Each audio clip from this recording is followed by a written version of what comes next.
আমেরিকাও না, কানাডাও না, কোন দেশের শিক্ষা ব্যবস্থা সেরা জানেন? শিক্ষা ব্যবস্থায় সেরা 5টি দেশ দেখে নিন। Number 5, Canada. দেশটির প্রায় 60% প্রাপ্তবয়স্কদের রয়েছে উচ্চতর ডিগ্রি। টরন্টো, ম্যাকগিল, ইউবিসির মতন বিশ্ববিদ্যালয়গুলো কানাডায় অবস্থিত।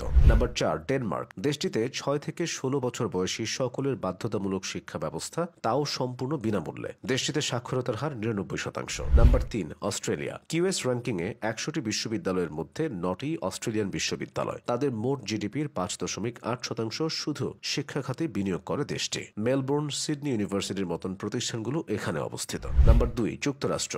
দেশটিতে রয়েছে এমন কিছু শিক্ষা প্রতিষ্ঠান যারা বিজ্ঞান, গবেষণা ও উদ্ভাবনে সারা পৃথিবীকে নেতৃত্ব দেয়, যেমন হার্ভার্ড, স্ট্যানফোর্ড, এমআইটির মতো শিক্ষা প্রতিষ্ঠান। এই কারণে বিশ্বের সবচেয়ে বেশি নোবেল বিজয়ী রয়েছে এই দেশটিতে। Number 1, Finland. ফিনল্যান্ড এমন একটা দেশ যে দেশের স্কুলগুলোতে বাচ্চাদের পরীক্ষা নেওয়া হয়। স্কুলে গিয়ে বাচ্চারা খেলাধুলা করে সময় কাটায়। দেশটিতে স্কুল শুরু হয় সকাল 8টা থেকে 9টার সময়। দুপুর 2টার মধ্যে বেজে ওঠে ছুটির ঘণ্টা।